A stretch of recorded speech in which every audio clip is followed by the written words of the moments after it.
All right, good morning to you. Thanks for getting up with us this Sunday morning. We are again live here in our nation's capital in Washington, D.C. And I want to bring in this morning's panel. We have with us Perry Bacon Jr., senior political reporter with NBC News, Brad Woodhouse, president of the Democratic super PAC American Bridge, and Catherine Mangu-Ward. She's the managing editor with Reason Magazine. So, guys, I want to talk a little bit here about, we set this up, the broader context here is we talk about Iowa, we talk about Republicans, it's social conservatives, and there's a lot of pressure to go to the right on these cultural questions. At the same time, you think ahead to the general election. Here's a perfect example to me, gay marriage. This week, the Supreme Court is going to be taking it up. There's an expectation this could be legal in all 50 states soon. If you look at the polling, this is something increasingly the country is comfortable with.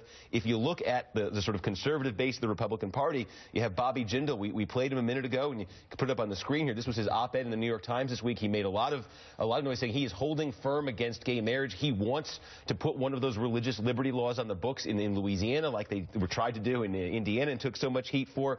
That balancing act, Perry, how do they handle that out there in Iowa? And two different things happen here where Jeb Bush was not in Iowa, notably. Marco Rubio's statements on these issues have been very careful, Walker's as well. But you had this fight for who's going to be the social conservative candidate, where they're all trying and really dueling to be who can be the most fervently for religious freedom laws, who can be, like Jindal wrote an op-ed very strongly against gay marriage.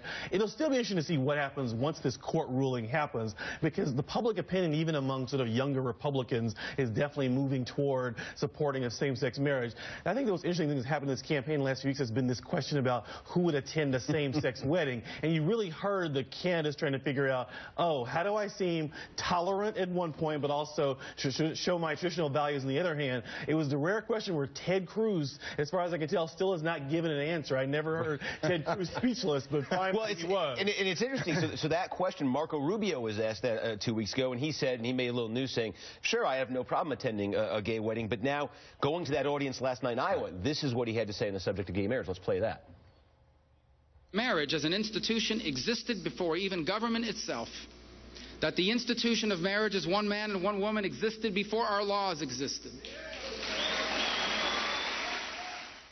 So there it is, two different messages, it almost sounds like. Yeah, it really is. I think that they have really handled this quite clumsily. I mean, I think they've tried to be careful. Jeb Bush has been the worst. Now, he had a representative there last night who raised the hand and said, you know, Jeb Bush was the first to defend Mike Pence on the religious freedom law there. He didn't mention that Jeb Bush went to a donor, to a fundraiser in San Francisco 2 days later and said that the law needed to be changed, or that he was having a donor retreat in South Beach, the gayest geography in the country, this weekend. And then you had Rubio, who said that he would attend a gay wedding, but then went to Iowa and said that a marriage needs between a man and a woman. It's the only suitable way to raise a child. So this is striking me a little bit as how clumsy many of the candidates handled immigration in 2012. How much?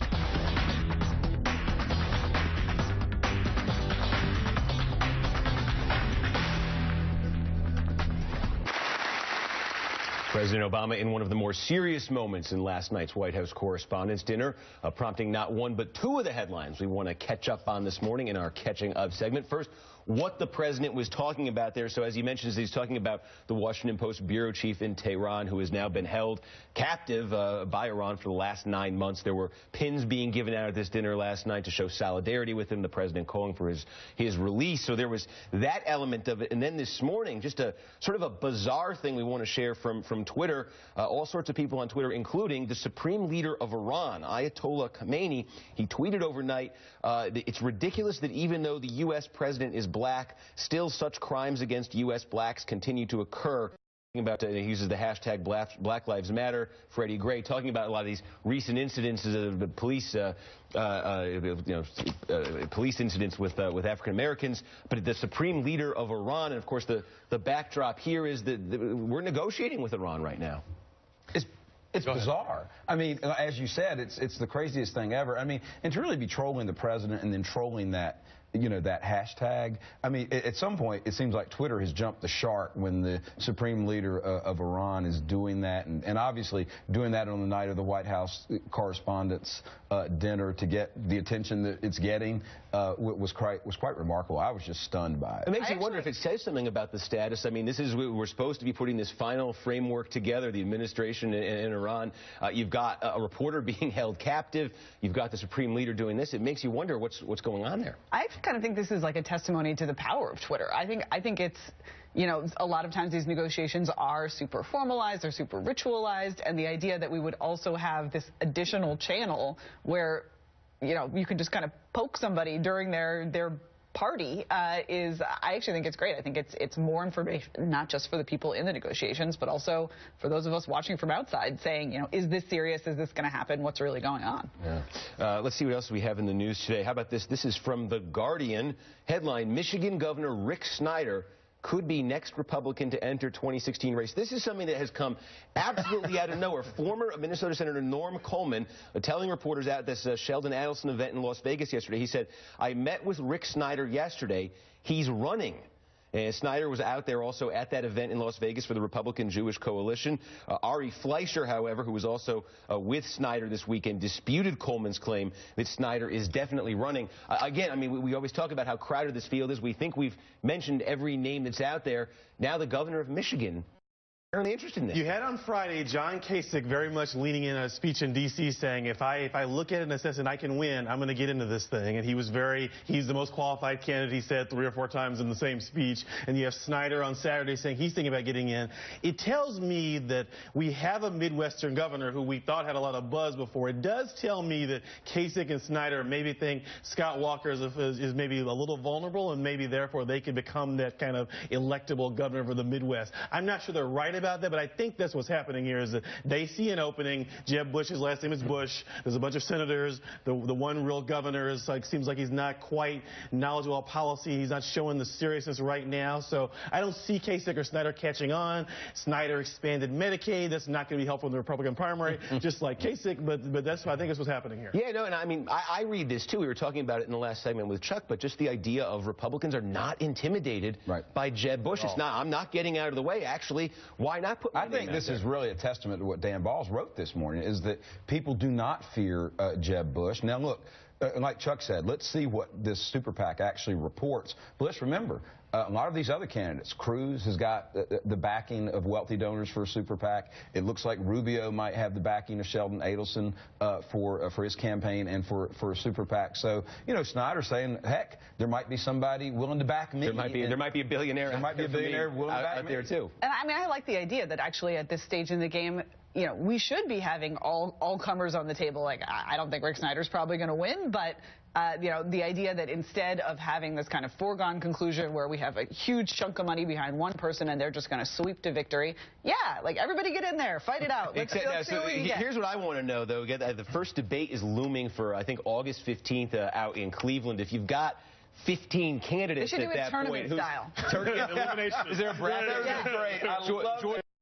He has to debate Rick Snyder for the right to debate Santorum or something. That's not bad. Next round. Yeah, that's mini debates. There you go. That's not bad. We got a couple months to figure that one out. And finally, let's finish with this. Some video. You may have already seen this. If you haven't, you have to. It is amazing. LeBron James making a full court shot. Look at this. 94 feet. Nothing but now. Show this again. I can't believe this.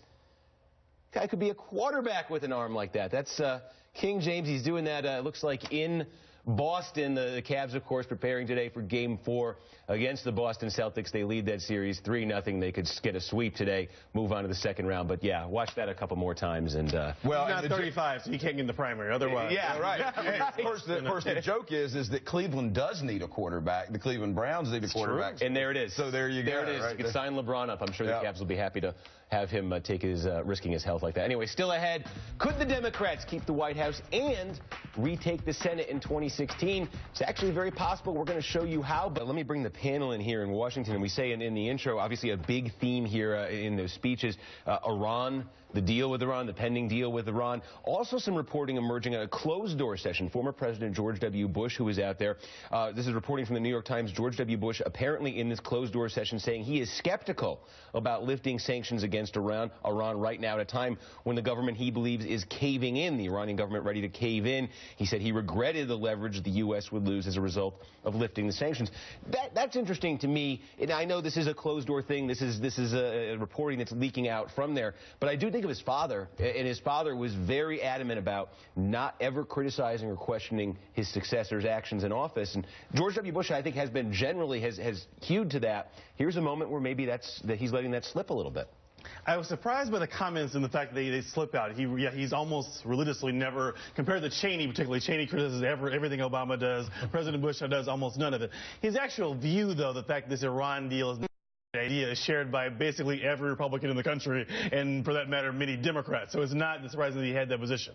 Yeah. It will be interesting to see now that his brother is running for president, whether or not his views on the Obama administration policies like Iran and sanctions will slip out a little bit more as he advocates for his brother. I mean, look, there's no doubt that he wants, he did also say that the Bush name is a difficult thing for Jeb Bush, but as long as he's going to advocate for him, it's going to be hard to do that and not criticize the current administration. Yeah, John. Fact is, I feel more loose and relaxed than ever. Those Joe Biden shoulder massages, they're like magic. All right, and there's a lot going on this morning. Let's get caught up on some of the other headlines making news with today's panel back with us. So let's start with the Hill newspaper. We're in Washington. Let's look at a D.C. paper, The Hill. They are keeping tabs of celebrity endorsements for 2016. And let's just tell you about a few of these. Comedian Amy Poehler and basketball legend Magic Johnson and let's see, pop star Ariana Grande. And you all just told me in the break who she is. So I am now very impressed by this. All of them on board with Hillary Clinton. Hillary Clinton locking down that crucial Ariana Grande. But no, she's probably more famous than anybody else on this list, but I don't know anything after 1980. So anyway, but here on the other side, a lot of Hillary support from Hollywood, but there are some celebrities who are voicing support for Republican candidates. Charles Barkley, NBA Hall of Famer, said that he likes both Chris Christie and Jeb Bush. Actor Kevin Sorbo of Hercules fame said that he supports either Bobby Jindal or Scott Walker, and singer Kid Rock is backing Ben Carson. Yeah. Republican celebrity endorsements are always kind of a sad situation. Although I liked it for a minute before the show when you thought Ariana Grande was maybe the same person as Ariana Huffington. Yeah. That would be big news. Great website she runs. Yeah, I mean, this is sort of a weird fact of American politics that, like, Republicans are like, Kid Rock likes us. That's pretty good, right? And well, Ben Carson is sure a ticket to the finals now. I mean, you got Kid Rock. You got the crucial Kid Rock vote. That's right. And Perry, you got anything to add on this? Let's see what else we have here. Let's take a look at BuzzFeed. Days before marriage arguments, dozens wait for a seat in the Supreme Court. So a line of people has been forming outside the Supreme Court here in Washington. Started at 6 a.m. on Friday. That is 100 hours, days ahead of the time that justices will begin hearing arguments on same-sex marriage bans. That's going to start this Tuesday. And Perry, this is the debate over gay marriage, debate over gay rights. It really could be coming to a head in the next few weeks, the next few months. The arguments start this week, and the way people seem to expect this will end is that all 50 states, gay marriage will be legal. I mean, this is great for America. We usually line up for basketball tickets. We're lining up for something actually important. Right. So, hey, or Ariana Grande concert. Or concert. This is really important. It could change the. And yeah, this could be one of the most momentous decisions we've had in a long time. The arguments, I suspect, will be really interesting and really compelling because you sort of know where the judges are already. Thomas and Scalia probably against ruling for same-sex marriage. Most of the other justices probably for ruling for some kind of legalization of it. So this will be a very interesting argument. This become a cultural debate that's almost beyond electoral politics. And we were talking about earlier about how the Republican candidates are dealing with this. I'll be curious to see how the Democratic candidates talk about this as well. It's like this is a big moment in the country. I think it's worth remembering, too. I mean, even a cycle ago or 2 cycles ago, the Democratic candidates were all up on the stage. Who favors gay marriage? Nobody, right? Who thinks marriage is between a man and a woman? Everybody. And that's, there's this sort of joking about who's evolving and who's not, but like they all evolved quickly. And we're all evolving. It was a heck of an evolution. It wasn't a 2 million year evolution. it was a snap of the finger. I want to squeeze this one in. This from CNBC. Interesting. Pepsi to ditch aspartame in Diet Pepsi. You know about this? The sort of controversial, I guess, artificial sweetener. A lot of people have been complaining about this for years. Customers have been clamoring to ditch aspartame due to rumors that it's linked to cancer. So Pepsi now is going to be making that switch. I think I've had enough diet soda in my lifetime, though. If it's bad for you, I'm already screwed. So, but I guess I'm with you there. Diet Coke, Diet Pepsi. Yeah, all, you know. I'm on the 5-a-day diet. That's right. It's done wonders for my health. Anyway, thanks to Perry Bacon Jr. with NBC News, Brad Woodhouse from American Bridge, Catherine Megaward with Reason Magazine.